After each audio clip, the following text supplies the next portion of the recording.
Bienvenidos a Entre Fibras, un podcast de Ovetex. Aquí descubrimos las historias que se tejen detrás de los uniformes. Un espacio para escuchar a los protagonistas del mundo de la confección, sus sueños, retos y aprendizajes. Somos Carlos Ortega y Pilar Vélez. Y desde Ovetex los invitamos a conectarse con estas historias reales que nos inspiran. No olviden suscribirse en las diferentes plataformas como YouTube, Spotify y Apple Podcast. Seguirnos en Instagram como @Ovetex_al-piso. Bueno, bienvenidos a un nuevo episodio de Entre Fibras, un podcast de Ovetex. Hoy desde la eterna primavera, desde Medellín, con nuestros clientes de dotación, con un invitado muy especial. Queremos darle las gracias a todos también por esta linda acogida que ha tenido este podcast y este espacio, con todas estas historias que hemos escuchado. Gracias por todos esos mensajes que nos han llegado, por esa acogida. Que sigan, que se suscriban y que sigan porque tenemos muchas historias. Así es. Hoy tenemos un invitado muy especial, Sergio Gutiérrez de Metropolitana de Dotaciones, una empresa paisa de emprendimiento antioqueño. Bueno, tenemos una historia súper chévere para contarles y nada. Vamos a presentar a nuestro invitado. Bienvenido, Sergio. Gracias, Carlos y Pilar. Muy emocionado, ¿verdad?, de estar en este espacio con ustedes, de que conozcan de pronto la historia y que nos hayan tenido en cuenta. Eso es para nosotros un privilegio, tanto para mí como para el equipo de trabajo. Y gracias a ti antes por recibir esta invitación. Nos parece que tienes una historia muy chévere que contar, porque ya casi 28, 29 años en la dotación. Con la empresa llevamos 18 años y en experiencias casi 29 años de trabajo con ropita. Qué bien. Entonces ahí vamos con mucho sacrificio, mucho esfuerzo, enfermedades, risas, paseos. Le hemos sacado de todo a esto, pero la idea es que ha sido mucho un fruto de experiencias recogidas y de ir trabajando como otras cosas a nivel profesional, de que verdad que no es solamente hacer uniformes, es atender muy bien al cliente. Bueno, pero ¿cómo así? A ver, ¿cómo empezaste? ¿Cómo fue? ¿Casualidad? ¿Destino? ¿Cómo empezó esa vida laboral? Porque antes de tener la empresa, entonces, ¿trabajaste? ¿En dónde trabajaste? ¿Cuál es esa experiencia? Mira, nosotros empezamos, cuando yo terminé bachillerato, pues teníamos unas necesidades familiares grandes, ¿cierto? La vida no era fácil. Más que los padres de uno, las mamás eran como las cabezas de familia en esa época y los papás, algunos muy responsables, otros no, pero con ganas de terminar bachillerato y arrancar para ayudar en la casa, ¿cierto? Me coloqué en una bomba de gasolina, en una estación de servicios, duré 7 años y me retiré porque era una temporada como de mucha plata, o sea, eso salía plata por montones, no sé de dónde. Pero lo cierto del caso es que sí se recogía mucha plata, que el salario ni lo reclamábamos, pues. En meras propinas nos hacíamos muy buena plata, y entonces uno decía, bueno, no, pues qué necesidad de esto, ¿sí? Estamos hablando de años que 90 por ahí. Estamos hablando de que yo empecé a trabajar en el 89. Ok. 89, empecé mi vida laboral. Ya a partir de ahí, yo vi que me estaba dañando como la vida. Es porque había mucho desorden, mucho alcohol. Entonces yo no bebía, yo era una persona muy sana, era muy deportista, pero de un momento a otro como que la vida me dio un cambio, o sea, me casé y yo creo que eso fue lo que me mató. En la mera despedida ya aprendí a beber. Entonces, la despedida de soltero, el guayabo fue mortal porque hasta el cuñado me lo quiso calmar con leche. Bueno, pero sí fue complicado y bueno, yo dije, bueno, me voy para la casa. Siempre hablábamos con mi esposa el tema de renunciar porque se estaba complicando la cosa, muy feo. Entonces teníamos a Natalia, la primera hija, muy linda, muy querida, lo llamaba mucho a uno.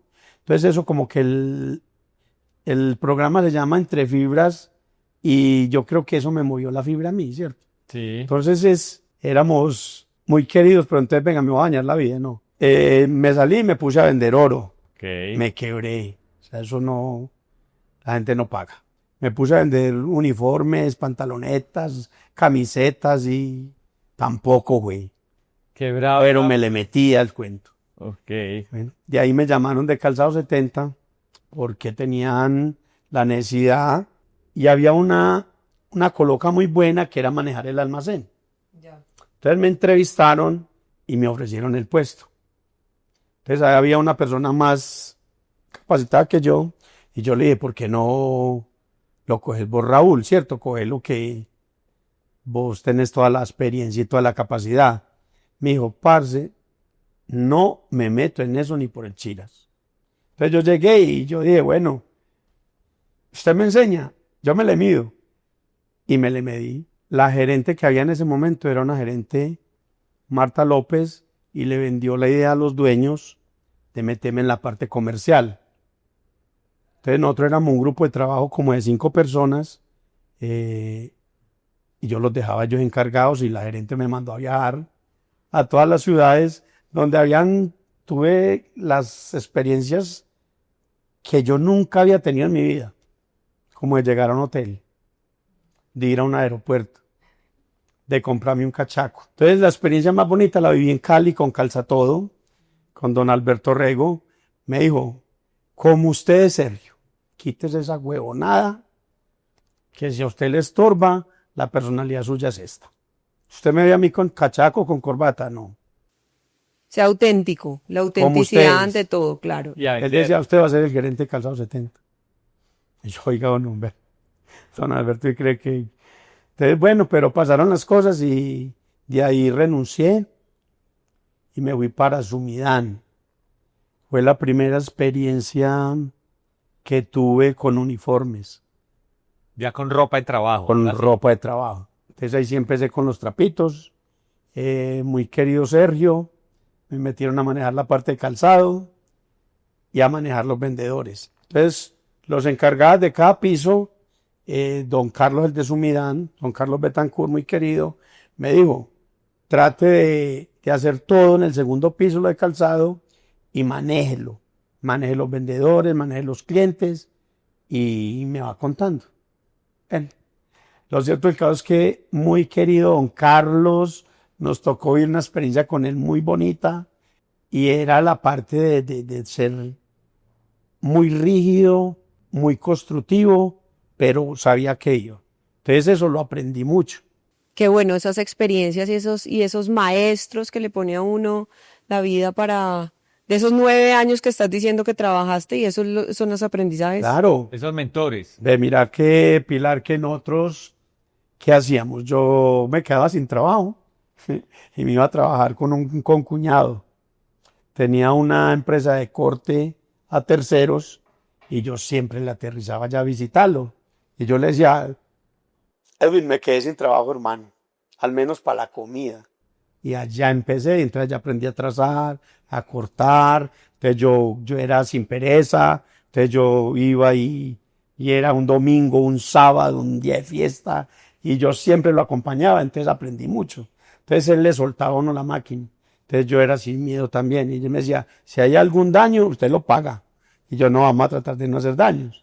Pero sin embargo, cuando había algún error, él muy querido iba y Los ayudaba. nos ayudaba a corregir ese error. Y ahí hiciste el curso ya de aprender a confeccionar, Claro. aprender a hacer ropa de trabajo.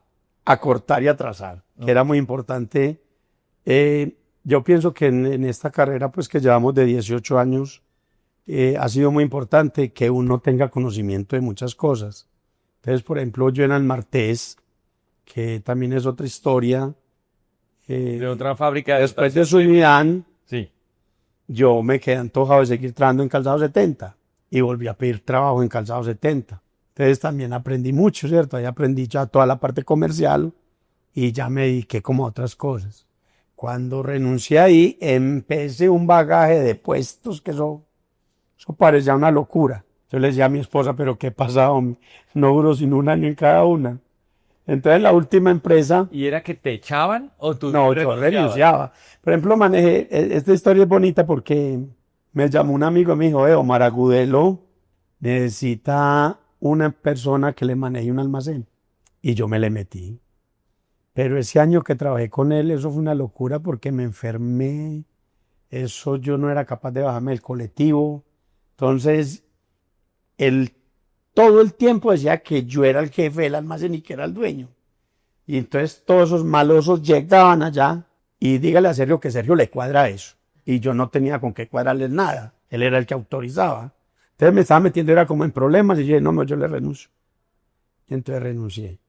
¿Y cuándo llegaste a tomar ya la decisión para arrancar con Metropolitana? Ya la última vez que estuve como desesperadito, pedí trabajo en el Martés. Me contrataron, duré un año. Cuando empecé, no, yo quería como ya pensionarme y yo decía, listo, aquí quedo. Pero como a los 3, 4 meses cogí gente robando en la empresa y los dueños como que no hicieron nada. Entonces era meterse uno como en problemas. Yo decía, no, aquí me estoy involucrando. Bueno, me fui retirando un poquito del tema y el que nos confeccionaba el Blue Jean me dijo, ¿usted por qué no montó una empresa de dotación? Y yo le dije, no, es que esto no es tan fácil. Usted no ve que me mantienen estresados aquí. Aquí gritan, patalean, pelean todos los días.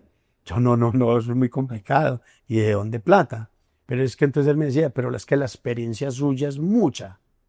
Claro, ya en ese momento sabías de calzado, sabías de uniforme, sabía vender, sabía de trazos, de corte, todo. Bueno, entonces ya necesitaban gente para cortar. Y yo decía, bueno, yo me quedo para estampación. Entonces me fui metiendo a estampación. Entonces cogía la plancha y en tracitos hacía vaya, venga. Y hacía muchas cositas que me sirvieron. Entonces ya me llamaban para estampación. Y aprendí a estampar. De ahí duré un año. Me renuncié. Le tomé la idea al muchacho que me dijo, pero inicialmente no íbamos a hacer sino blue jeanería. O sea, cuando tomaste la decisión de arrancar la fábrica, era solo jeans. Solamente blue jeanerías. Ah, ok, ya. La idea es hacer y producir el blue jean a un buen costo para que la gente que vendía rotación nos comprara a nosotros. Pues yo no pensé que eso iba a ser tan complicado, ¿cierto? Arrancamos. Entonces, cuando hicimos la primera reunión, éramos una sociedad de 5 personas, 2 parejas y un amigo mío que lo metí, pues viejito, muy querido, y yo le dije, venga, sea vendedor de nosotros. ¿Y cómo fue eso? 5 personas para arrancar una empresa, ¿cómo fue esa locura? Entonces todos íbamos a poner de 2 millones de pesos. Y ninguno teníamos. Dios Padre. O sea, venga, arranquemos una empresa. Cada uno, el caso son 2 millones de pesos. Y ninguno tenía la plata. Cuando el abogado que nos estaba asesorando era amigo de uno de los socios. Y yo le dije, decirle que cuánto nos va a valer esto, ¿cierto? Cuánto cuesta al menos hacer todo el proyecto y qué tal y que todo esto. Qué actas, qué documentos, qué redactar, no sé qué, hay que acompañarnos en la reunión. Nos acompañando a reunión y ponerle cuánto nos cobró. Cuando yo le dije al amigo mío, y es que es amigo suyo, yo pensé que él no nos iba a cobrar, para serle sincero. Porque la mayoría del trabajo la hice fui yo. Entonces yo le decía, pero este abogado, ¿qué piensa? Hombre, no dígale que yo 2 millones de pesos no le doy. O sea, ese era el capital social de uno de los socios. Imagínate, ya nos iba a quitar el presupuesto de uno, o sea, que no tenía. O sea, es que eso es montar empresa en Colombia. Necesitan 10 millones de pesos para montar y entrar, ya perdieron 2 millones de pesos en la sola asesoría. Imagínate. Entonces yo no le pagué, lo cierto, el caso es que arrancamos el proyecto. El vendedor ese que yo les digo, el amigo mío, el viejito, el canoso, Pacho, llegó con un pedido grande. Esa fue la primera experiencia. ¿Pero un pedido grande es cuánto? Eran 450 blue jeans y 450 camisetas. No teníamos con qué comprar el índigo, no teníamos con qué comprar las camisetas. O sea, yo les dije, entonces, ¿qué vamos a hacer? Ustedes no tienen plata. Bueno, lo cierto del caso es que uno de los muchachos me dijo, Sergio, anda donde Franklin, Don Franklin te colabora. Y entonces yo me fui para donde Don Franklin, lo llamé y le dije, Don Franklin, ¿cómo me le ha ido? ¿Con quién hablo? Habla con Sergio Gutiérrez, hombre, yo trabajaba en Almartés. Yo lo conocí por medio de Fernando y me recomendó. Entonces no sé si de pronto me puedes ayudar en algo, me puedes dar una cita. Venga de mañana. Bueno, me fui para allá y nosotros no teníamos, las escrituras de la casa, no teníamos plata y yo necesitaba el índigo. Fui y le dije, o me fía y cree en mí, o me quiebro, hermano. No he empezado, ya me quiebro. O me fía o me fía. me vio y ya me quiebro. Franklin Maya, muy querido, me miraba, era un señor de de Fabricato, que trabajaba en Fabricato y ya era distribuidor de telas. Entonces, muy querido, llega y me dice, yo le decía, le traigo las escrituras, ¿qué quiere que le traiga? Le dejo a mi señora 8 días en la finca, la pone a lavar traste. Lo cierto del caso es que muy querido el señor me dijo, no necesita traerme nada. Dígame dónde le pongo la tela, pero sí necesito que me compre un poquitico más. Entonces yo le dije, don Frank, lo que pasa es que son 450 los jeans. Bueno, fíjeme 800 metros de tela, pues, y se la pagó en 15 días. El cliente nos pagó de contado, fui y le pagué y quedamos con una relación muy bonita. Tanto que a los 3 meses yo ya me sentía como muy agotado, apenas empezando. Ah, no jodas, pero 3 meses y ya... Yo ya me sentía agotado, las deudas de la casa, la comida, el mercado, la luz, los servicios. Conavi nos llevaba de la nuca y no, yo decía, no, esto está muy complicado, muy difícil. Entonces, yo le dije a los muchachos, bueno, yo ya no soy capaz, o sea, debemos tanto. Había un inventario de bluginería que el último que nos llegó, el último lote que nos llegó de Índigo, era de Fabricato y como que nos encogió. Quedaron como 450 blue jeans todos corticos. Y yo, ¿a quién le vamos a vender esto? O sea, ¿esa era como la tercera o cuarta venta entonces? No, ya nosotros habíamos vendido. Te cuento que nosotros no teníamos nada, un escritorio solamente. Y los primeros 14 overoles que vendimos para otra empresa, porque nosotros no íbamos a hacer uniformes, ¿cómo les parece que los corté en el piso con tijeras? Así es que se arranca. Entonces ya ahí arrancamos. Conseguimos una tabla, la montaba encima de los muebles, la desbarataba para que la señora no se fuera a enojar. Y así arrancamos. Pero mi Dios es muy grande. Yo decía, listo, no, esto ya es la etapa del congolo, ya aquí cerremos, esto no hay nada que hacer. La gerente del Banco de Bogotá de Mallorca, muy querida la señora, me decía, yo le presto plata si usted se queda solo con el negocio, ¿cierto? Ojalá los socios no vayan a ver este programa. Yo no los voy a invitar a verlo, porque no van a pensar que le hice una trampa. No, ella me decía que me prestaba plata porque yo era el de la experiencia. Yo era el que sabía que aquí iban a hacer los otros a aprovecharse. La mayoría de la gente con la que yo me veía siempre me decían lo mismo. Trabaje solo, le va mejor, la plata la va a ver. O sea, las deudas ya usted sabe que no las tiene que compartir. Las deudas son suyas, usted así las paga. Entonces tuve muchos padrinos. Las sociedades no siempre funcionan tan bien. Hay que empezar y saber con quién hacer sociedades. Pero qué bueno. Ve, Pilar, yo pienso que hay cosas en la vida que hay personas que han admirado mucho. Porque inclusive pues ayer don Carlos estuvo en mi oficina y yo le decía que hay personas que son muy tesos para los negocios y no les choca las sociedades. Y uno se mete en una sociedad y a uno le va mal. O sea, ¿qué pasa? ¿Cierto? No sé si era hay que cambiar, es como el sí. O sea, decir uno, venga que si somos capaces. Bueno. Así es. Pero entonces, la gerente del banco te prestó la plata No. y ya arrancaste. ¿O cómo No. fue ese pedazo? ¿Qué pasó? Lo que hicimos fue que yo fui y les dije mentiritas piadosas, que acabáramos, pero yo primero les ofrecí la empresa a ellos. Entonces Pacho, el amigo mío, el viejito, me decía, Sergio, ¿qué hace usted con la empresa? Que la empresa es buena. Yo le firmo, cuando quiera le firmo. Usted me trajo, me ha dado cervecita, me da pasaje, me saca, me da almuerzo. Bueno, listo, yo ya tenía la primera firma. Tenía la firma de mi esposa y yo decía, bueno, lancémonos a ver. Yo no creo que 20 personas me estén diciendo que si me quedo solo, pues vaya a ser un fracaso. Me fui pan de la pareja de amigos. Eso sí me dolía más. Cuando llegué allá, la señora empezó a llorar. Entonces ella entre lágrimas me dijo, nosotros sabemos a qué viene. Entonces ya el esposo me empezó a contar. Sergio, es que tenemos un problema muy grande, tuvimos que vender la finca, el ganado. Y yo le dije, ¿y los 2 millones míos qué pues? Entonces ellos se reían, pero muy triste porque le hicieron pues como una especie de trabajo y les tocó salir de todo. Un hijo cae y se les mata en un carro, bueno. Yo muy triste, antes me apoyó más esa información que yo iba a firmarles, a que me firmaran, Claro. y yo salí con el corazón destrozado. Entonces es muy bueno porque igual yo les dije, bueno, vamos a tratar de hacer una cosa.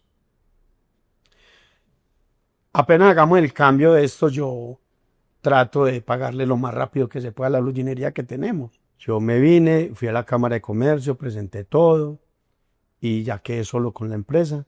La empresa está a nombre de Diana López y mi persona. ¿Y en qué momento, después de toda esa historia tan difícil que era arrancar con un revés, seguir adelante con otro revés, en qué momento coge vuelo tu empresa? Cuando Banco Bogotá me prestó la plata, les pagué a mis amigos y ellos muy contentos tuvieron un respiro y yo ya seguí con las deudas, recuperando cartera y como cosas del destino. O sea, yo siempre le he entregado esto a Dios y lo que mi Dios diga que haga diario, ¿cierto? Lo importante es que me levante con ánimos, con ganas de seguir trabajando. Tuve una lucha muy berraca con mi familia, porque después de las 6 de la tarde decían que yo no tenía por qué trabajar. Yo trabajaba hasta las 10, 11 de la noche, 12, ellas me gritaban, bájese. Y yo no, todavía no, es que falta un poquitico. Contanos una experiencia de trabajar con tu familia, ¿cómo es? Pues siempre hay conflicto de pues, papá, esposa, con hijos. Nosotros tenemos 12 trabajadores en el momento, ¿cierto? Han pasado muchos trabajadores, le hemos ayudado a muchos estudiantes, pero la empresa ha dado para todo, ¿cierto? Yo he querido que mis hijas y mi esposa pues trabajen conmigo. Mi esposa nunca ha querido trabajar en Metropolitana Dotaciones. Hicimos el esfuerzo de que, como en un tiempo, trabajara conmigo, pero como que no se sintió bien porque no se sintió como bien acogida. Bueno, y Natalia salió de la universidad y ella es de negocios internacionales, consiguió trabajo y ya se fue. Pero también tuvo la experiencia con nosotros como trabajadora. Y Ana María, la menor, también hacía la parte comercial, pero es de un genio Como el del papá. como el de la mamá. No, yo soy más calmado. He tratado siempre de ser como muy calmado y para pelear se necesitan dos. Sabes que uno trata de disfrutar de la vida, de disfrutar de la vida. Hemos gozado mucho, ¿cierto? La casa, el apartamento primero que compramos, lo utilicé totalmente toda la casa de bodega. Y pensamos que comprando una casa nueva, nosotros habíamos buscado por todo Medellín. No, eso fue más difícil que un berraco. Cuando en un diciembre de velitas nos dice una señora, le tengo la casa perfecta. Cuando llegamos allá, yo vi esa casa, yo vi la casa de mis sueños, que sea esa. ¿Y cómo que era esa? Estaban poniendo velitas, yo toqué la puerta, yo me bajé del carro y yo dije, ay, que sea esa casa. Y si era. Y era esa casa.